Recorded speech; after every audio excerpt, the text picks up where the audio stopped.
Сайн байцгаана уу эрхэм хүндэт үзэгчтэй. Боловсрол шинжилгээ ухааны яамаас хэрэгжүүлж байгаа авиас хөтөлбөрийн хүрээнд тус яам болон Монголын үндэсний олон нийтийн телевизээс хамтран авиасын тухай 4 цуврал нэвтрүүлэг хийж байгаа.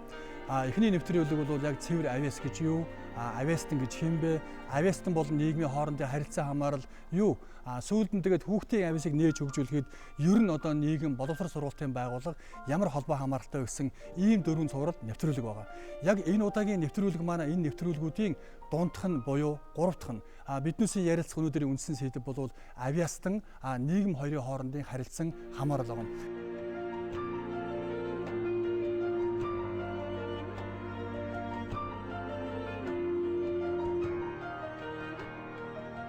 Авиас хийгээд нийгмийн хоорондын харилцаа хамаарлын тухай ярилцахаар хүрэлцэн ирсэн зочдоо та бүхэнд танилцуулъя. Ингээд манай энэ танхимд биднэртэй авиасын тухай ярилцахаар New Line компанийн захирал Саран Туяа, зохиолч яруу найрагч Бат Эргзэд мөн манай Монголын үндэсний олон нийтийн телевизээр залуу зохион бүтээгч нэвтрүүлгийг хөтлөж биднэртэй танил болсон Монгол Улсын их сургуулийн мэдээллийн технологийн сургуулийн захирал Лодо Аравсал. Ингээд хүрэлцэн ирсэн та бүхэнд баярлалаа.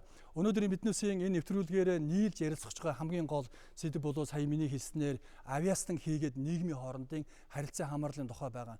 Яг тухайлан мэдээлэлдсэн, яг тухайлан технологийн ийм өндөр дэвшлийн үед энэ нийгэм маань өөрөө авиас хийгээд авиастан дээлтэй юу, хатуу юу? Ерөөсөө одоо жишээ нь зөгийн байлаа гэхэд цэцгийн хамгийн сайхан өнгөтэйг нь очоод тэнцэнээс балаа цуглуулад авч чадах. Шувуу байлаа гэхэд сайхан үүрээ засчих, урнаас засчих. Ерөөсөө амьд байгаль, амьд бодгаал болгонд ямар нэгэн чадамжууд өгөгдсөн байдаг. Хүний өөрт нь байдаг чадамж гэдэг юу гэдэг юм бэ? Хүн бол ерөөсөө энэ чадамжаараа амьдрах. Хэн өөрийгөө дотоодод өөртөө ямар баялаг хуримтлагдсан, ямар эрдэнэ өөрт байна те? Тэрийг олж нээсэн одоо тэр яг л зөгийн цэцгэн дээр буужчаад балаа цуглуулдагтай ижилхэн өөрт байгаа альва одоо чанар чадамж нь илүү ихээр хуримтлагдсан юу вэ гэдэг түүнийг олж авах нь хамгийн чухал баг гэж би бодож байна. Хоёрдугаар монголчууд бол эцэг эхээс одоо өвлөгдөж ирсэн хүний баялаг тэвүүнд нь онцгой анхаарал хандуулж чаддаг байсан ард түмэн. Одоо их хаадын үед бол бүр бас одоо заавалчгүй одоо соён сэргэн мандалтын үе гэлтгүй л да. Манай одоо хаадын үед, их хаадын үед бол үнэхээр одоо авиас гэдэг айгуул үнэлж исэн. Гадна дотноггүй хүмүүсийн авиасыг үнэлж исэн. Хэн авиастай хэн байгалийнхаа баялагийг өөртөө оногдсон эрдэнэ те тэр овдос хүчээ хэн ашиглаж байна? Тэднийг нь хүчийг одоо хөгжүүлж авчирдаг, тэднийг дитгдэг. Илүүтэй одоо өөд нь авч явж исэн тийм түүхтэй байдаг л та. Тэгэхээр ерөөсө хүний хөгжилд бол юу чухал вэ гэхээр одоо эд мөнгө төгрөг хөрөнгө одоо бид нар үр хүүхдүүдэд өвлүүлж яана гэдэг. Гэтэл яг ухта үр хүүхдэд бид нар ямар гений ямар одоо хувь хүнийх нь баялаг эрдэнэийг өвлүүлсэн юм бэ гэдгийг л онцгой харах ёстой л да. Тэгээд тэр баялгаар хүн өөртөө авчиргалаа бүтээж чадах тийм хэмжээнд хүн өөрийгөө нээж явах ёстой зүйл юм байна л да. Ерөөсөө ихээс бол одоо ингээд нүцгэн ирсэн гэдэг чинь нүцгэн дотор асар их эрдэнэ байгаа юм. Энэ эрдэнийг л бид олж энэ эрдэнийн одоо мөн чанарыг нээж чадна. Төчнөө тэнцэнээс бол одоо хүний баяр баясгал нь өөрөө зохиогдож эхэлж идэг зүйл гэж бодож байна. Авиас гэдэг бол хүний төрөлх хөөгдөл л доо. Тэгэхээр хүн авиастан бол өөрийнхөө бүтээлээр дамжиж нийгэмд нөлөө үзүүлдэг. Өөрөө нийгэм танигддаг. Тэгэхээр нэгдүгээрт бол тухайн хүн өөрийнхөө аль өгөгдөл илүү байна гэдгийг мэдэж өөрийнхөө авиасыг таньж мэдэх асуудал. Нөгөө талаас нэгэн таньж мэдсэн авиас дээр хөгжүүлээд бүтээл туураад тэр бүтээлээр буцааж бусдаа үлгэр дууруулах нийгэмд нөлөө үзүүлэх ёстой. Тэгэхээр нэгдүгээрт бол авиасыг нээх чухал, авиасныг сурталчлах чухал, сурчлагтаа бол авиасны бүтээлээр дамжиж сурчлах чухал. аягийн сударснаар дараа дараагийн авьяаснууд төрөх болцоог нь болгоно. Тэгээ одоо энэ нийгэмд бол харьцангуй бол тэр хаах, боох асуудал нь байхгүй. Одоо ямар асуудал байна гэхээр авьяасныг үнэхээр дэмжиж чадж гинүү. Авьяаст нь өөрийгөө нээгээд илүү бүтээмжтэй ажиллах болцоо нь олдож гинүү. Тэр авьяасныг бусдад яаж сурталчилж гин гэдэг. Тэгэхээр түрүү хэлээ одоо мэдээлэлцсэн нийгэм байгаа учраас одоо нөгөө авьяассан гараад өөрийгөө таниулах, өөрсдийнхөө бүтээлээ дамжиж нийгэмд үзүүлэх нөлөөлөл нь бол нөгөө мэдээлэлцсэн нийгэм гэдгээсээ дамжаад маш хурцтай болчихлоо. За минийхээр болохоор авьяас гэдэг хүн болгонд тодорхой хэмжээний одоо авьяасаа хийсэн байдаг. Авьяасаас гадна хүнд одоо нэгсэндээ хөдөлмөрч байх хэвээр тэр авьяасыг хөгжүүлэх хэвээр гэж байна. Тэгэхээр ээж аав нь хөгжүүлэх хэвээр юм байна. Эргэн тойрныхын хүмүүс нь тодорхой хэмжээний дэмжлэг тусалцаа үзүүлэх хэвээр юм байна. Тэгээ ер нь бол гол төлөв хүн яг авьяасыг бол яг өөрөө нэг илрүүлээд тэрийг одоо олж авах юм да. Тэгээд олж авсан авьяасаа одоо бусдад одоо түгээн дэлгэрүүлэхэд харьцангуй одоо шинжлэх ухаан одоо технологи бүх юм хөгжсөн байгаа учраас харьцангуй сурчлаад өөрийгөө одоо тэр авьяасаараа хоол олж идэх буюу нийгэмдээ эзлэх байр суурийг нь баттгахад бол илүү их юутай дэмжлэгтэй болцсон байна л гэж үзэж байна л да одоо орчин үед.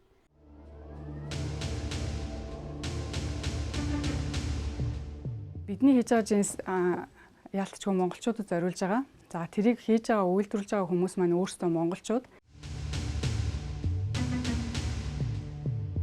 Гаднаас ирсэн жинсүүдийг асуулаад хариулаад өмсгөхийн оронд бид нар монголчуудынхаа хэмжээнд таарсан зөв өмсгөлтөө, зөв судалтай, зөв одоо тэр цайралт нь яг тэр өмднийхөө уртын хэмжээнд таарсан тийм өмсгөлүүдийг одоо хийж чадж байна. Тэгээ монголчуудад зориулаад монголчууд дундаасаа гаргаж байгаа болохоор ямар нөхцөлд өмсөх үү, хаана өмсөх үү, хэн өмсөх үү гэдгийг тэд нар мэдэж яадаг учраас илүү монголчуудад ойрхон байдаг. Тэрүүгээр давуу талтай.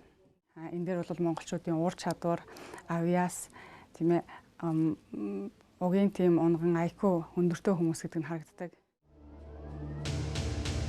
Тэг хөдөлмөрийн бүтээмж айгүй өндөртэй хүмүүс. Тэгээд унгаа авьяасаа монголчууд маань айгүй зөв юм зарцуулаасаа гэж боддог. Энийгээ зөв юмдаа чиглүүлээд хүүхэд наснаас нь авьяасын зөв одоо олоод тэрийг нь хөгжүүлээд за ингээд явах юм бол монголчууд юу ч хийж бүтээхээр юм чадварлаг авьяаслаг усуд гэж балхан тутамдаа л бодож явдаг. Анх бид нар ингээд жинс хийгээд Монголд жинс хийж байгаа гэхэд ихэнх хүмүүс нь тэгээ бахархсан, биширсэн тийм аясаар ярих нь айгүй сайхан байдаг.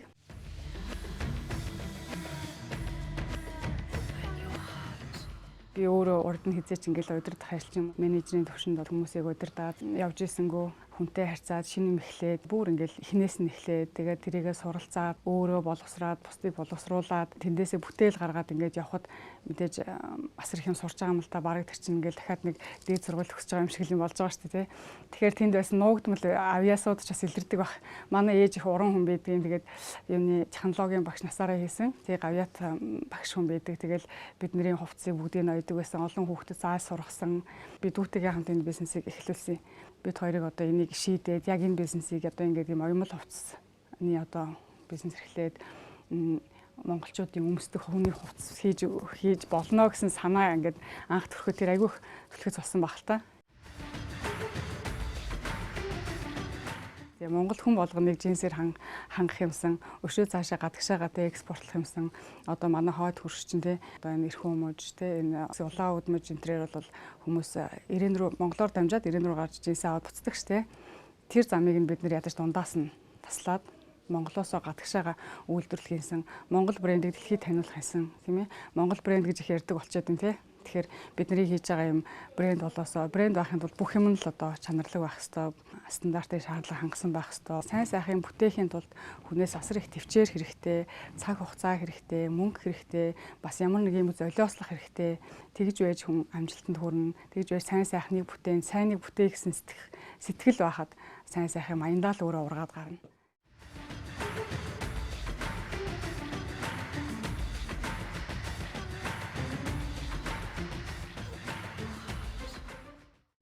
Хүн өөрийнхөө дур хүсэлтэй зүйлээ хийнэ гэдэг бол хүнд өөрт нь жаргал ирж идэг. Тэгэхээр бид ямар нэг юмыг байгуулах гэж байгаа биш. Хүний ертөндөд хурж ирээд амьдрах гэж байгаа. харилцсан бие биендээ сайн сайхнаа өгөлцөж амьдрах гэж байгаа. Тийм л явдал байгаа шүү дээ. Тэгэхээр одоо бол сургалтыг ингээл харж байгаа хүүхдийн сургалтыг хэд их эрдэмтэй хүмүүс их бий болох гээд. Ямар нэгэн одоо каркас завгар дотор бөөнөр ийм одоо хүмүүсийг хэвлж үйлдвэрлэгдэх тиймэрхүү боловсрал одоо хангалттай явлаа. Бас энээс няцаж байгаа байдлууд ч гарч ирж байна те. Гэтэл яг өнөөдөр бол хүнд юу хэрэгтэй юм бэ гэхээр хүнд өөрийнхөө эд баялгаараа жаргалтай амьдрах гэдэг л утга байна. Тэгэхээр хүний үндсэн тэр язгуур чанарт нь хүний өөрийнх нь өөртөө биедээ оюун санаандаа бие хэл сэтгэлдээ агуулгадж байгаа тэр зүйлээрээ амьдрах чадварыг нь олгох нь хамгийн чухал зүйл байгаа байхгүй. Тэгэд ер нь өштэй ингэж жишээлбэл сая доктор хэлж штэ. Өнөөдөр ингээд тэр хүн өөрөө л авьяастай бөгөөд түүнийг нээж хөгжүүлэх гэх юм бол мэдээллийн одоо технологи маш тийм боломжтой эрен үед амьдарч байна гэж тий. Авьяасаа нэхэнд бол эхлээд мэдээлэл хэрэгтэй. Тийм байна. Би хөгжмийн авьяасаа мөртлөө би хизээж хөгжим сонсохгүй бол тэр хүн хизээж авьяас нь өгчихгүй. Тэгэхээр тэр хүнд маш дагаж дуурайх эсвэл тэр хүний үнэхээр авьяасын төрөлх авьяасын гарч иртэл нь сэтгэлийн хөдлөх тийм юм хэрэгтэй. Өөрөөр хэлбэл дуурайх хүмүүс. Тэр утгаар бол авьяаснуудыг аль болохоос сурталчилт нийгэмд хүрэх ёстой. Бүх хүүхдүүдэд ирээдүйн үедээ бид хүрэх ёстой. Тэгж чадах хамгийн гол хэрэгсэл бол хэвлэл мэдээлэл байна. Тэгвэл телевиз олон хүүхдэд өрч байна. Телевизээр бид нэр мундаг спортын хүнийг сурталчилж байна. Урлагийн авьяастай хүнийг сурталчилж байна. Тэр урлагийн авьяастай хүүхдүүд дагаа тэрээр яваг, зохион бүтээгчнэр, инженерүүд, эрдэмтэд бүгдийг сурталчилж байна, тийм үү? Олон төрлийн хүмүүс сурталчлах тусам хүүхд хараад энэ миний яг сонирхож байна. Тийш явна. Нөгөө талаас бол асуудал юм л байгаа юм л да. Хүүхд дагаад зав ийм болъё гэж бод. Дард нэр хүүхдэд нөгөө авьяасаа хөгжүүлэх дэд бүтц хэрэгтэй. Одоо хуучин бол дугуулan уралдаан юмнууд газрууд олон байлаа. За зохион бүтээхийн техникийн чиглэлээ бол залуу техникч ордон гэж байгаад аймаг болгонд залуу техникч станц гэж байна. Энэ бүр дийц Азад байхгүй мундаг сүлжээ үүссэн байсан. Тэгэхээр сэтгүүл эсэргүүцсэн. Юу гэхээр авьяасыг хичнээн дарж доромжлох тусам харин гарч ирж идэг зүйл. Ирлэгдэж гарч ирж идэг зүйл. Хөхүүлээд хүүхдэд одоо ингээл харандаа бодгуудын шидэл ах тусам хийдэггүй. Харин тэр ер нь авьяаснуудын янз бүрийн түүхүүдийг харж байхад бүр ганцхан ширхэг харандааг олж авчаа түүн дээрээ жижигхэн цаасаа болоод тэрэн дээрээ чин сэтгэлээсээ биччихэдэг. Тэгэхээр юмд бид ингээд материалын талаас нь ингээд юм ерөөсөө шийдэх шаардлагагүй. Ер нь аль болохоор хүүхдийг нөгөө сайн хянаж заримд нь одоо ингээд магтдаггүй байсан шүү дээ. За одоо мэдхгүй яамаа бид нар гоё юм хийчихэл хахад нэг ингээд уграач байгаа юм уу ч юм уу ингээл нэг юм тэгэл ахаал хиймэр санагддаг ингэдэг. Тэгэхээр энэ авьяастай хайрцаг харилцаа бол ер нь заавалч хүн ингээл миний жишээ нь хувьд амьдрал дээр бол жишээ нь би бол зурахын төлөө ганц харандаа олцоод тэрийг айгүй хайрладаг байсан. Маш нандиндаг. За түүгээр юм хий зурах тэр цаасыг үнэлэмж одоо бүгдээрийн өнгө бодог чиний авьяасыг би дэлгэрүүлэх гэж байгаа. Ингээд авьяачаад өгөх юм бол энэ хүүхдийн авьяасыг шууд устгаж байгаа. Харин тэр авьяастай харилцах гэдэг ухаан их зүв байх хэрэгтэй гэж бодож байна.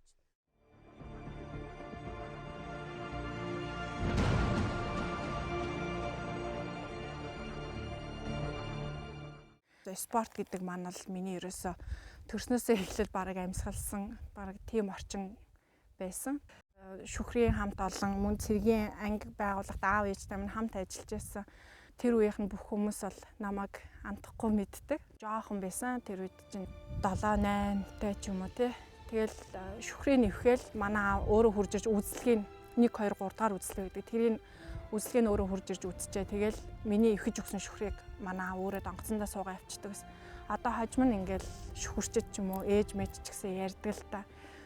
Яаж тэ дөнгөж 10 нас хүрээгүй хүүхдэд итгээд ингээ шүхрээ ихүүлдэг гэсэн. Хэрвээ тэр нэг л нугалаас юм шүхрийнх нь одоо тэр нөгөө чагт удирдлагын ч юм уу нэг л буруу аргачлалтай хийчих юм бол тэр шүхэр задрах боломжгүй.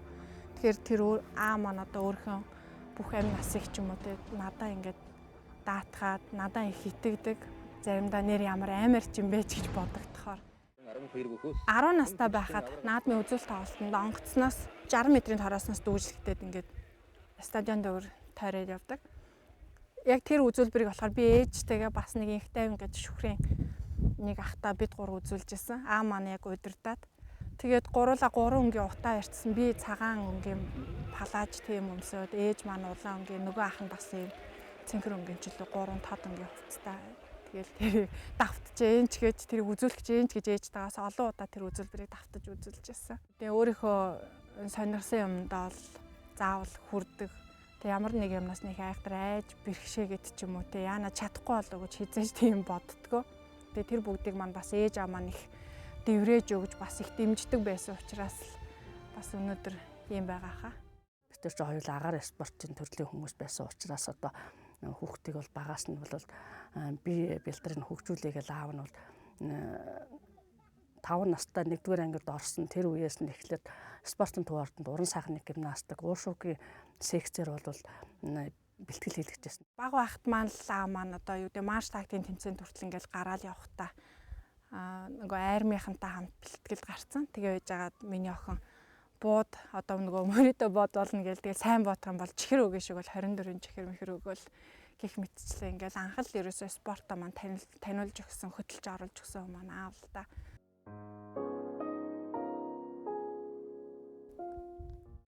Тэгээд анх буудлагын спортод 15 настайд минь дагуулж орж ирсэн. Тэгээ гарбууны одоо секцэнд орж ирсэн. Яг сарын тэмцээн болдог тэр үед нь л зэрэг биелүүлэл яваад байдаг гэсэн миний хувьд. Тэгээ 6 сарын дараа спортын мастер хэмээх одоо зэрэг авч ирсэн. Тэгээд дараа нь 9-р ангийнхаа намарч үлдээ тэгээд олон улсын хэмжээний мастер гэж хийжсэн. Аав нь бол олимпиад оролцож байсан, Аталтай олимп, Сидней олимпийн тэмцээнд оролцож байсан үед л байсан л да.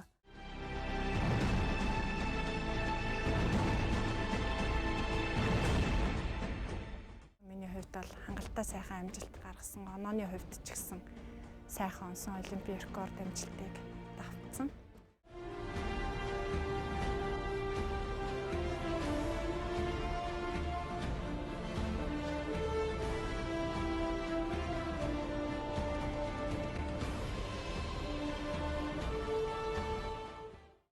Тэгэхээр авиацийн хөгжүүлэгч нэгээд юмар будах элбэгээр ингээд шидэх зүйл биш. Харин яаж хэрхэн хөхүүлэн дэмжихөө гэдэг ухаан л угаах гэж бодсон тий. Түр хэллээ шүү дээ. Би хичнээн хүнд нөхцөлд байх тусам гач ирэх гээд. Тэгдэг гэж. Тэр яахаар авиас угаасаа хүнд өөрийгөө мэдэрчлээ шүү дээ өглөө. Тэгээд надад сонирхол байна. Үнэхээр энийг хийн гэдэг эрмэлзэл байна. Би өөрөө ориглоод байгаа учраас тэр хүн хийгээд байна. Ямар ч нөхцөлд хийж байна. Хэрвээ тэрийг дэмжиж илүү гаргаад ирэх тусам тэр хүний бүтээж магадгүй их явж магадгүй. Одоо би хамгийн тод жишээ хэлж л мэдээлсэн. За тэгээд мэрэгчлээ телевиз болъё. Одоо хамгийн хөгжтэй юм одоо нийгмийн сүлжээ сошиал нэтворк гэж юм байна шүү дээ. Би хүүхдтэйгээ нэг бичлэгийг тавилаа, интернет тавилаа хэдэн сая хүн үзэж байна. Дараа нь тэр бол дэлхийн хүн болж байна. Нөгөө хүмүүс тэр хүнийг урамшуулаа. Тэр хүний нөгөө ориглоод байгаа юм олон хүртгэл дээ. Тэрэнд бол өөрөөр хэлбэл тэр бол тэр хүүхдийг дэмжиж чинь гэдэг нөгөө татаж гаргаж ирэх гээд байгаа юм биш. Ориглоод байгаа юм илүү их ориглуулъя. Илүү их ориглож байгаа юмыг хүмүүс хүргэе гэдэг асуудал. Хүрэх тусам бол тэр хүн тухайн нийгэмдээ өнгөрсөн энэ тэр хүн хөө энэ ста сод авьяастан амьдэрчээж билээ гэж дурсах биш. Тэр хүнийг үн цэнийг бид нэ тухайн үед нь илүү их бий болгож байгаа л гэж асуудал гэж ойлгуулсан шүү. Бидээс хүссэн ч хүсээгүй ч зөндөө телевиз, зөндөө сайт, зөндөө PC, зөндөө номын дунд амьдран тий. Тэр хүүхдийнхээ авьяасыг хөгжүүлэх гэж байгаа нэгэд миний хөө харах өрөндөө орж хэлж болохгүйгээс хойш эргэн тойрон ийм нийгэм хүрээлэн байгаа гэдгийг хүлээн зөвшөөрмөр байгаа. Тэгэхээр зэрэг докторийн хэлсэн тэр нэгэнт эргэн тойронд байгаа энэ нийгэм мэдээллийн энэ хурцтай технологи бол тэр хүүхдийн авьяас чадварыг нээж хөгжүүлэхэд хамгийн их түлхэж өгдөг гэж ганц юм асуулт. Авиастан тодорчлоо, алдар нэртэй болчлоо. Үр дүн нь юу юм? Миний ойлголтоор бол хизээч авиаснууд нэр хүндийн төлөө явдаггүй. Авиаснууд бол өөрийнхөө ориглоод байгаа юм гарахыг үстэй гаргаж байгаа юм хүмүүст хүрэх тусам улам эрсдэлтэй байх гэж би ойлгоод байгаа шүү дээ. Тэгэхээр шүү дээ би яг энэ ч хүрэлцэн ирсэн байгаа сарамтуй захирлаас нэг зүйлийг асуух гэсэн юм аа. Яг ингээд одоо бол байдал бол өөр байна. Биднээс ямар сайтаар орсон гэсэн, ямар телевиз үзсэн гэсэн би өөрийнхөө авиасыг яаж нэмэр юм дээ, яаж хөгжүүлмэр юм дээ гэсэн түвэн мэдээлэл байна. Бидэд ганцхан сонголт ихэд л болоо. Гэтэл таны тухайн нэг яриад гэдэг чинь олон улсын өсвний уралдаан дээр очичоод ямар ч мэдээлэлгүй очичоод тэрнээс яаж тийм нэг тусгай шагналд авч өндөр нэр хүндтэйгээр гарч ирсэн тухай. Эргээд олсон тэмцээн дээр очсон л доо. Тэгээ очиод ингээ ерөөс хав харанхуу яг мэдээлэлээс соцорсон. Тэгээд яг юу хийхээ мэдхээ айтсан. Ингээл хараад идэг. Юу хийх вэ? Бүр тэгэл ингээл нэг коридорт явж байгаа хүмүүстэй дайлтаал хараад орол хийж үзэн л дээ нөгөөтгөө. Өснийхэн засалт гэсэн үг. Засалтуудын ингээл загваруудыг хийгээл үзэн. Тэгэл болохгүй. Тэгэл одоо маргааш өглөө 15 минутанд л босох хэрэгтэй тэр үсээ. Тэгэл одоо нэгэнт гээл харанхуй орсон л доо. Тэгэл харанхуй ороод тэгэл нөх хүмүүсээ эргэн тойронд хүмүүсээ хараад юу хийж ийн гэж дуурайгаал өсөө боогоол эрзэндэл дуурайж чигээл нэг юм босгож байгаа. За тэгэл тэр явцдаа яг бодож байна л да. За одоо яах вэ гэд. Яаж энэ олон хүмүүсийн дунд яаж одоо бусдаас одоо арай онцгой байх хэвээр. Ер нь шүү дээ яг ижил хэмжээнд хийсэн байсан ч ингээл онцгой юмыг ингээд шүүгч нар анзаардаг. Тэгэхээр яах хэвээр гэж бодвол тэгэл хөгжим явж гин. Тэгэл дууны аянд нь бүжиглээд өсөө босгож байгаа юм л да. Өсөө босгоод дууны аянд яг ихний ажил бол харанхуй орсон учраас бас сайн болоогүй л дээ. Тэгээд ерөөсөө шууд бүжиглээд нөгөө ажиллаа дуусгаад бүжиглдэг мэгц чинь ингээд шүүгч нар бүгдээрээ ингээд нөгөө цаагуур явж исэн шүүгч нар чинь энэ нөхөр юу ийгээд байна? Яагаад бүжиглээд оноо гэд яасан бол гэд нөгөө намайг ингээд анхаарч эхэлж байгаа юм л да. Тэгээ эхний ажил бол яхаа тийм өндөр оноо аваг байсан л да. Дараа нь нөгөө оноо гарахад тэгээ хоёрдугаар ажил хоёр ажилбарын нийлбэрээр л шагнал авдаг. Тэгээ хоёрдугаар ажил дээрээ яасан гэхээр яг л за одоо ерөнхий ингээд нөгөө юугаа за нэг иймэрхүү хэлбэр иймэрхүү хэмжээтэй байх ёстой мэн гэдэг мэдээлэлээ тухайн нэгдүгээр тэмцээс авсан учраас хоёрдугаар ажил дээрээ маш нямбай ажиллаа хийсэн. Тэгмээс яг нэгэнт шүүгч нар тухайн үед ингээ анхаарсан байсан учраас миний хийж байгаа ямиг илүү их анхаарад бусдаас илүү ингээд нөгөө энэ бүжиглээд исэн нөхөр ямар учиртай юм бол тэгээд Монголоос ирсэн тий Монгол улсын албатай байж байгаа. Тэгээд айгу өндөр оноо авсан байсан. Тэгээ хоёр ажилбарынхаа нийлбэрээр тэгээ яхаа тухайн үед шагналт байранд орчоод байхаа 10 жилийн дараа тэгээд ирсэн. Тэгээд яг Монгол байхдаа бас яг ус засчихсан нэг үл яг тэр үед бол ус засж байгаагүй л дээ. Яг нөгөө аж ахуйн нэгжийн ажлыг хийгээ явцсан байсан үе нь л дээ тэр үе нь.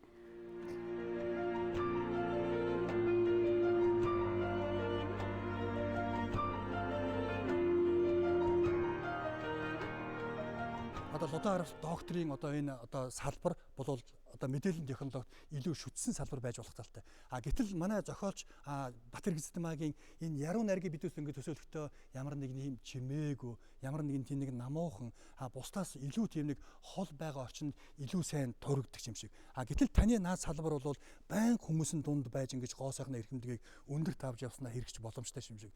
Тэлээ зэрэг яг өнөөгийн Монголын нийгэм таны чиглэлийн авьяаст мөн таны чиглэлийн авьяаст аль зэрэг ээлтэй вэ? Энэ чиглэлээр хүүхэд өөрийнхөө авьяасыг нээгээд хөгжүүлээд амжилтанд хүрэх боломж юу н байгаа юу? Та бол энийг юу гэж бодож байна? Та чи угаасаа анх төлөөсөө ямар ч өсчин биш байхдаа өсөцсаад эхэлсэн гэж нэг яриа байдаг баха. Тэг хүүхд байхдаа л нэг ээж идрийнхээ өсөцсдөг байсан л та. Өөр яхаа тэр үедээ би чи их ганган дэгжээ их тийм итгээд чамин хүүхдээс л та. Тэгээ ерөөсөө өсмөс нь баг өсчингүүд нь тийм толгойтой байхгүй бах би чинь өсгөзгээ алга болох чинь ерөөсөө тэгэл нэг фанк стилээр үсээ янзлна. Өөрөө бодчихдаг байсан юм уу? За тэр үед бас бодог олддгүй байсан тийм үгүй. Өөрөө тэр хүн будагны өнгөнөйтэй гаргана аягүй сонин. Тэгээ юунаас гарах вэ гэхээр будагнаас гарахгүй ш будаг нь олдохгүй. Тэр чинь юм ховор байсан юм чинь. Тэгэхээр би чинь ингээл нөгөө тамганы тос тэгэл усан будаг ингээд бүх юмар ингээл тэр үсний одоо будгийг өөрийнхөө толгоон дээр гаргахын тулд бүх л төрлийн юмыг ашиглаж үзнэ. Тэгээд хамгийн нэг удаад олсон юм нь юу гэхээр тэр нэг махан дээр ингээд тамгалдаг тамга. Нэг улаан ингээд тамгалдаг тамганы будаг олцсон байхгүй. За тэрүүгээр будчихаар өстө арилдаггүй. Тэгээд өстө солонгороод өстө тасархаа харагдана. Тэгээд хүмүүс наад будгаа өсчөнгөө төртөл гойн л та. Чи наатаараа гой болгодог. Чи юугаар ингээ ийч юу гээл. Тэгээ хэлэхгүй нууцл чинь хэлэхгүй шүү дээ тэр шин тийм гэж хэлэхгүй. Зөвхөн өөрөө тэр хүмүүстэй өөрийнхөө тусгай тэр үйлчлэгч хийж ирсэн үү? Үйлчлэгч хийжсэн л та. Тэгээ яг хүмүүс надад үсээс асуулыг гэдэг. Яг тэгэхээр хүмүүс чинь ингэдэм юм л өнгөн талаас нь хардаг. Нэг ялангуяа гоо сайхан дизайн одоо үс гоо сайхан гэдэг хүн ороод өнгөн талаасаа өөрийгөө яаж авч явж гэн тэ энэ хүн гэдэг талаас нь хараад энэ охин цэвэрлэгч хийж байгаа гэдэг мэдэхгүй те. Зүгээр л энэ охин шиг одоо энэ охин өөрийгөө ингээ гойцсон байгаа учраас бидрийг намайг гоё болгож чадна гэдэг сэтгүүгээр одоо өөрчлөлөх харьцтай юм байна л да. Тэгээд яг юу байж байгаа үедээ өөрчлөгч явах үедээ хүмүүсээ дагалдаад хаяа нэг хүн амтны ус засчихна. Тэгээд яг өсчнийхаа нөгөө курстэ орсон л доо. Та бол ингээд нэлээд хэдэн жилийн өмнө өөрийгөө олох гэж тэгээ үгүй ядаж ингээд үсээ янз бүрээр бодож явж байгаа гэдэг чинь өнөөгийн үед хичнээн мэдээллийн технологи хурдан хөгжсөн ч гэсэн хүүхдүүд яг энэ хэвээр л байгаа. Тэгэхээр зэрэг хамгийн гол нь бол тий таны одоо биднэрт их сайхан санагдаж одоо энэ телевизийг үзэж байгаа хүүхдүүдэд доорeel болох тэр зүйл бол өөрийгөө олохыг хүсэх тэгээд өөрийгөө олно гэдэг маш чухал гэдгийг харуулж байгаа. Тэгэхээр зэрэг манай доктор энэ тухай. Яг хоо бид нэр өнөөдөр хоёр талаас нь ижиг үзэж байна л да. Нэгдүгээр нийгэм авьяаст нь яаж нөлөө үзүүлдэг, эргээд авьяаст нийгэмд ямар нөлөө үзүүлэх. Тэгэхээр энэ дээр түрүүний ярьсан хоёр салмаар байна л да. Гурч юм. Би өөрөө ойлголт ярьж. Тий. Нэгдүгээр спортын хүн гэдэг бол спорт авьяаснууд нийгэмд ямар нөлөө үзүүлэх гэхээр нийгэмд нийгмийг сэргээдэг, ив нэгдэл, бахархлыг бий болгодог тийм ээ. Энэ бол бидний анхны олимпийн авраг маань ямар нөлөө үзүүлж байгаас мэт. Урлагийнхан бол илүү тухайн нэг ялангуяа хямралын үед ч юм уу хэцүү цаг үед бол дандаа сэргээж хүмүүсийг өөрөлдвөл сэргэлт өгдөг тийм ээ. Техникийн за ялангуяа техникийн зохион бүтээх авьяас гэдэг бол өөрөө нийгэмд баялаг бүтээх шууд оролцдог учраас энд бол жинхнээсээ үлдүүлэх хэрэгтэй. Олон зохион бүтээгчнийг гаргах хэрэгтэй. Тэр хүмүүс өмнөх юунаас харж илүү цааш явж байгаа. Өөрөлдвөл одоо та бүхэн мэдж байгаа үндэсний олон нийтийн телевизээр залуу зохион бүтээгч нэвтрүүлэг явж байна. Энэ бол нэг үед нийгэмд байгаад зогссон юмыг буцаа сэргээж байгаа. Өөрөлдвөл илүү олон техникийн зохион бүтээх, илүү олон шинэ шийдэл технологи гаргадаг хүмүүсийг бий болох үднэс нийгэмд өгдөг зэрэг олноос үйлдвэрлэх сэргээх таагаж дуурайх. Нөгөө талаас бол мэдээлэл аваад нөгөө нэг юм дахиж их гэдэг тэр мэдээлэл аваад дараагийн юм зохион бүтээх мэдээлэл өгөх ийм юм шаардлагатай болж байгаа юм л да. Одоо хүүхдүүч гэсэн би ямар авьяастай юм. За би авьяасаа мэдчихлээ. Эцсийн бүлэгт надад ямар ач холбогдолтой байх юм бэ гэж бодож магадгүй тийм үү. Тэгэхээр би энд юу гэж хэлэх гэж байна вэ гэхээр хүн өөрийгөө таньж мэднэ гэдэг бол маш чухал зүйл. Хүн бол өөрийгөө таньж мэдхгүй төрдөг. Өөрийнхөө дур хүсэлтэй зүйлээрээ дамжуулж өөрийгөө таньж мэднэ гэдэг бол хамгийн чухал зүйл. Өөрийнхөө дотор ямар хүч чадал байдгийг мэдэх. Тэр хүч чадлаа хичнээн сэрэх тусам өөрт нь ямар их боломж, ямар их сайхан ирээдүй үүсэж болох вэ те? Тэр бүгдийг нээж илрүүлж явах тийм явдал. Эцсийн бүлэгт өөрийнхөө хүч чадлыг олж нээсэн хүнд амьдрал төвөгтэй биш болж ирнэ. За хүч чадалтай хүнд эргэн тойрон бүх зүйл нь сайн сайхан эргээр ирнэ. За эрг зүйлүүд бий болоод ирэхээр тэр хүнд ажиргал бий болж ирнэ. Тэгэхээр гол зүйл нь юу вэ гэхээр өөрийгөө зовоохгүйгээр өөрт чинь ямар зүйл чадамж арай илүү давуу байна. Тэр давуу чанараараа амьдралд өөрийгөө нээж сайн сайхныг бүтээх гол утга нь бол ерөөсөө л авьяасын ач холбогдол бол ийм өөртөө байгаа давуу чанаруудаа хичнээн нээн төрчнөө чамд амьдрал чинь өдөр болгон ажиргал болж хувирах тэр зүйл өөрт чинь бий тэр гол одоо давмгаал гэсэн тэр нандин зүйл маань юу вэ гэдгээл өөрөөсөө олж харах нь чухал гэж би бодож байна.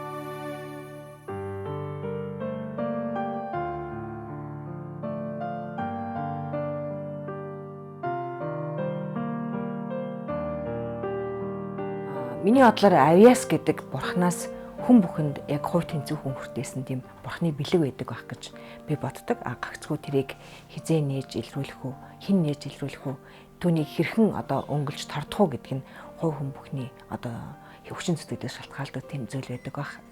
Эрт илрүүлсэн авьяасыг эрт нээж мэдсэн энэ тохиолдолд авьяаслаг хүмүүс нь бусдаас ялгарн түрэн гарч байдаг. За авьяасыг хэдий орой танигдсан тэр хүний авьяас тодорхой хэмжээгээр бүдгэрч байдаг юм болов уу гэж би боддог юм.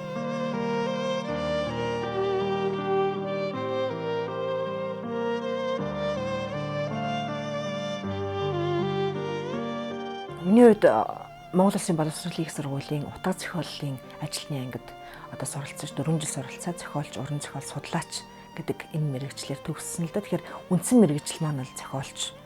Гэвч үзэг цаас нийлүүлдэг, үг холбодог хэн бүхний хувьд өөрийн чинь өгүүлж байгаа энэ зохиолч, сэтгүүлч, яруу найрагч гэдэг энэ гурван зүйл бол хоорондоо оюултай холбоотой тийм зүйлтэй. Тэгээд одоо өнөө бол бас үндсэн мэргэжлийнхаа ажлыг хийж өөрийнхөө уран бүтээлийг хүмүүст хүргэх юмсан гэдэг ийм хүсэл эрмэлзэл байгаа учраас тэгээд ч бас миний хүрэлцсэн үеийн зохиолд одоо өөрийнхөө хүч авьяасыг сорих тэрнаас цаг хугацаа маань болсон болов уу гэж бодоод Цорхогдсон романыг бичиж жил гаруй өмнө уншигчдаа өргөн барьсан. Эндээс бас баггүй уран зориг уншигчдаас ирж тэгээд энэ нурмаар жигүүрлээд бас Монголын эзэнт гүрний үеийн Чингис хааны ач Батхааны одоо байлдан дагуулал өнөөгийн Орос орн буюу тухайн үеийн Алтан ордын улсыг байгуулсан 250 гаруй жилийн тэрхүү гайхамшигт түүхийн тухай өгүүлсэн Сайн хаан Бат гэдэг романыг бичиж уншигчдаа оны дараа өргөн барихаар сууж байна.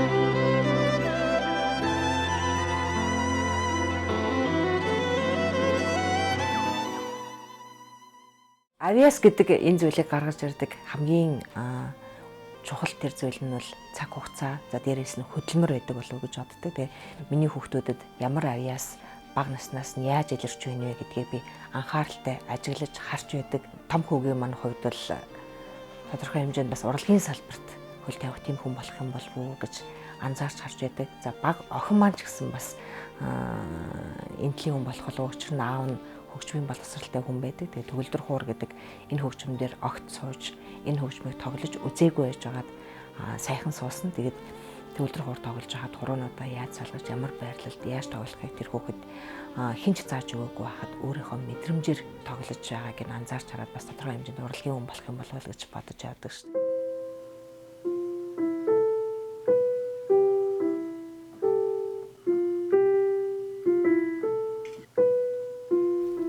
Тэгээ хүний юу хүсэж байна, тэр хүсэл сонирхол нь одоо дагуулж авсаар авиас бэлгээ нээдэг болов уу гэж би боддог. Авиасыг цэцэглүүлэхэд, авиасыг нээн илрүүлэхэд бас тухайн орчин, тухайн хүний амьдарч байгаа орчноос гадна найз нөхдийн хүрээ сонирхож байгаа тэр зүйлс нь бас их нөлөөлж байдаг. Тодорхой хэмжээнд өөрөг гүйцэтгэж байдаг юм хүчин зүйл байдаг болов уу гэж боддог.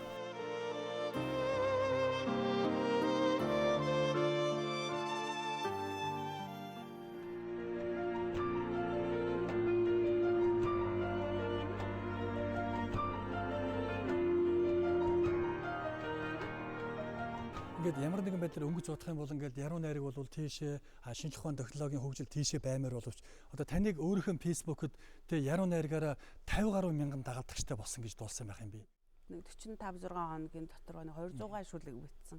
Маш олон хүмүүс одоо гоё сайхан сэтгэлдлүүдээ өгсөн, маш урамшсан. Энэ чинээс би юу харж байна вэ гэхээр хүмүүс сайхны эрэл хэл рүү үргэлж сайханыг эргэн тэмүүлж явж байдаг гэдэг зүйл ахаад надад энэ дэр маш бодтойгоор одоо нотлогдсон. Ерөөсөө тэгээ хоёрдугаар гэх юм бол Монгол хүмүүс төрөлхийн одоо ийм одоо язгуур их өндөртэй ус учраас яруу найраг бол их төвөгтэй зүйл шүү дээ. Нэлээд дээд чанартай. Гэтэл нийтээрээ яруу найргийг тийм гоё хүлээж авч байгаа. Тэгээ би Монгол хүний авиас бол ерөөсөө цаанаас тэнгэрийн гаралтай их хүчтэй авиастай хүмүүс гэж боддог. Хаач Монгол хүн одоо жишээ нь Японд очиод зүгээр ажилчин болоод явлаа гэхэд л тэнд нэг мэдхэд 2-3 жилийн дараа дарагтай чицүү болоод ирж яадаг. Ерөөсөө Монгол хүн бол авиасын уурхай штэ. Тэгээ Монгол хүмүүст бол авиасгүй тухай ярина гэдэг бол алдас болно. Ижээ аав нь ч гэсэн үр хүүхдүүдээ сайхан тэтгэж, авиасыг нь тэтгэж, үр хүүхдүүд нь ч гэсэн өөрийнхөө дотоод баялаг руу сургуульд сурж тавилгааруугаа юм хийдэг байхгүй манай боловсрал. Одоо миний хүүхэд сургуульд очиод багш нар нь тарих руу юм хийгээд өгнө гэж боддог. Гэтэл бол яг үүндээ боловсрал өөрөө юу вэ гэхээр өөрийгөө илрүүлэх юм бэлээ. Авах биш, нээх. Гаргах биш, өгөх. Өгөхтэй нээн өөрийгөө нээх. Хүүхдийн сургуульд явуулахдаа юу гэж хэлэх вэ гэхээр чи юм авах биш. Юм өгчөөд ир. Багштай өөрийгөө нээж үзүүлчихэд ир гэж л явуулах хэрэгтэй юм байл л. Тэгээ зэрэг ингээд бидний бодож байгаагаар бол ер нь хүүхдийн авиас, хүний авиас гэдэг бол байнга ингээд дотороо ингэж байгаад бүлгэлэн гадагшаага ингээд тэсэрч задарч гарахыг тэмүүлж байдаг. Хэрвээ түүнийг нь ээж аав нь, хэрвээ түүнийг нь багш нь, хэрвээ түүнийг нь нийгэм нь нээж өгөхгүй, хөгжүүлж өгөхгүй бол тэр бол дотороо ямар нэгэн байдлаар бугшдаг. Тэр бол сэтгцийн гэмтээдэг. Энэ сэтгцэнтэй тийм нэг гэмтэл авсан хүүхэд бол 10 жилийн дараа, 16 жилийн дараа, бүр 70 хэдэн жилийн дараа ч хамаагүй би тэгж зураач болох байсан юм да. Хэрвээ намайг ээж минь хөгжүүлсэн бол би яруу найрагч болох байсан юм да. Тэр үед багш уу намайг чи энэ дугууланд орооч гэж хэлсэн бол би зохион бүтээгч болох байсан юм да. Үгүй бол би компани захирал болох байсан юм да гэж насан туршдаа байнга эмзэглэж явдаг. Тэгж л насан туршид хүүхдүүдийг эмзэглүүлэхин тулд бид зөвхөн яах ёстойг л хүүхдэд таны хийснээр боломж өгөх, хүүхдэд таны хийснээр боломж өгөх, мөн хүүхдэд таны хийснээр боломж өгөх хэрэгтэй гэсэн ийм зүйл дээр бид санал нэгтэй байна. Хүүхдүүдийг бол өөртөө ихтэй байгаа ч л гээд тэрнээс хин нэгэн хүн намайг шархлуулчлаа би энээс болоод ингэсэнгүүгээд насны эцэст сууж явахгүй байхын төлөө өөрсдөө тэмцээрэй л гэж хэлмээр. Хүүхд эхлээд төрлөө. Төргүүдөө хүүхд өөрөө чагна гэж байна. Тэгээ эцэг их бол эхлээд хүүхдээ чагнах ёстой. Хүүхдээ таньж мэдэх ёстой. Манай хүүхд. Нөгөө дараагийн шатад хүүхд өөрөө таньж мэдэх ёстой. Ингээд ирэхээр хүүхд бол тодорхой үйлдэл хийж эхэлнэ. Тэрний дараа эцэг эхнэр хамгийн том алдаа санагдаад идэх юм. Тэгж болохгүй, ингэж болохгүй, ингэж болохгүй. Наадах ч. Өөрөө л хүүхд дандаа дараад нь шүү дээ. Тэгэхээр хүүхд бол илүү юу хэлбэл орно. Нөгөө талаас сургууль орж ирлээ. Хүүхд өөрийгөө илэрхийлж сурах хэрэгтэй. Одоо хичээлийг заана гэдэг бол хүнд юм зааж өгчөөд чиний цээжсэн буцаа хилдэг хэлэх биш. Хүүхд өөрөө буцааж илэрхийлэх боломж юм байна. Дараад нь тэр илэрхийлж байгааг нь нийгэм өөрөө дэмждэг байна. Нөгөө талаас бол түрүү хэлсэн. Авьяас юунд ашиглах вэ гэж. Сайн юмд ашиглаж бол муу юмд ашиглаж. Түн сонгодог жишээллээ шүү дээ. Хулгайч болж болно. Эсвэл өөр. Хулгайч нар хамгийн сайн сэтгэл зүйчнээс хүний сэтгэл хамгийн сайн уншаад. Тэгэхээр энд илвчин байж болно тийм. Тэгэхээр энэний цаана бол хүүхдийг хүн болгох асуудал. Хүмүүжүүлэх ажил нь зэрэгцэж явахгүй бол нөгөө авьяасаа өөрийн муу юмд ашиглаад байна шүү дээ. Тэгэхээр нэгдүгээр хүмүүнийг хүн болгох асуудал нь эцэгхийн үүрэг, боловсролын байгууллагын үүрэг, дахиад нөгөөтийг зүү тишин чиглүүлэх нь бол бас саяын хэлсэн хитэн үе шатанд хийгдэх ажил. Тэгэхээр бол авьяасаа нэг болцоог нь олох ёстой, авьяасны хүн болох ёстой, авьяасаа зүү юм руу чиглүүлж илүү их үр нөлөөтэй байхад нь бол нийгэм нөлөө үзүүлэх ёстой. Үр хүүхдүүддээ бид нэр хөрөнгө бүтээж өгөх гээд байдаг. Хөрөнгө мөнгө одоо явахтан тэнгэн байшин барилгатай болгоно инээ тэрэч гэдэг юм уу эсвэл нэг юм хөрөнгөөр баялагийг төсөөлж эхэлдэг л те бид одоогийн нийгэм бол дамаа хөрөнгөөр баялаг сэтгэдэг. Гэтэл үр хүүхэд дотор авьяас бэлэг орж байна. Үр хүүхдүүдэд тэр сайхан чанарууд, чадамжууд эзээ аав одоо өндөр өвгөөсөө авуулаад ингээ утамшаад ирж байна гэдэг нь өөрөө одоо цэгнэшгүй том баялаг байхгүй. Энэ үл хөрөнгө. Одоо юу гэдгийг Асашора гэдэг 7-8 банд нарын дундаас нэг банд нь тэр битгээр Монгол улсыг босгож ирээд одоо ингэ сууж ин бидний баялаг болсон тий. Тэр гэр бүл гэхээсээ илүү Монгол улсын баялаг. Тэр битгэл Азийн баялаг тийм үү? Тийм гайхамшигтай зүйл болж хувирч штэ. Тэгэхээр үр хүүхэд гэдэг бол өөрөө тийм том баялаг юм байна. Үр хүүхэдтэй байгаа хүн өөрийгөө баян үр хүүхдийн дотоодыг нээгээд эрдэнсийг уудлаад тэр авдрынхын тэр үнэт цайхан чанаруудыг дэлгээ тавьчих юм бол одоо бахархах баялаг нь тэр байгаа байхгүй. Гэтэл эргэн тойронд нь хизээч алга болчих болох батгүй баялаг гэж байна шүү дээ. Эдийн баялаг бол батгүй баялаг те. Тэр баялагаар амьдралыг дүгнэх гэж яваад тэгээд нэг өдрийн одоо гайхамшигт эрж алдаа тавьчих одоо эд хөрөнгө урсаад явчих зүйл гэтэл үр хүүхдээ харин тэдэн өрөө байшинтай тэдэн 3-4 хаустай тийм юутай гэж ярьж байхын оронд миний хүүхдийн дотоодод тийм том баялаг эрдэнэс хүч чадал агуулгадж байдаг юмаа гэдэг тэр одоо бэлгүүн чанараар хандах хэрэгтэй байгаа байхгүй. Тэгвэл бид одоо амьдралын маань мөн чанар зөв уурсгал дээр явж байгаа. Тэгэхээр монголчууд 2 сая хүн маань тэр чигтэл сайхан одоо хүний баялагууд шүү дээ. Тэгэхээр энэ баялаг бүх маань л одоо ерөөсөө мөн чанараар сайхан сэрээд ирчээсэй л гэж залбирая л та. Одоо тэгэж бодож байна. Нийгэм нь авьяаст нь эргээд нийгэмдээ ямар эрг болон сөрөг нөлөө үзүүлдэг тухай бид ийхүү ярилцлаа. Гэхдээ энэ нэвтрүүлгээ жүжигчин Совдын хэлсэн нэг үгээр дуусгахыг хүсэж байна. Бид тайзан дээр жинхэнэ ёсоор амьдарч байхад хүмүүс амьдрал дээр харин жүжиг тавьжиг болжээ гэсэн байна. Тэгэхээр бид нар энэ удаагийн нэвтрүүлгээ дараад нь улам баталгаажуулж агуулга нь улам гүнзгийрүүлэх маягаар яг тухайлан хүүхдэд илүү хамааралтай болгож бэлдсэн байгаа. Юу гэвэл манай дараагийн нэвтрүүлэг бол авьяас хийгээд боловсролын сургалтын байгууллага гэсэн сэдвтэй байгаа. Та бүхэнд баярлалаа. Баяртай.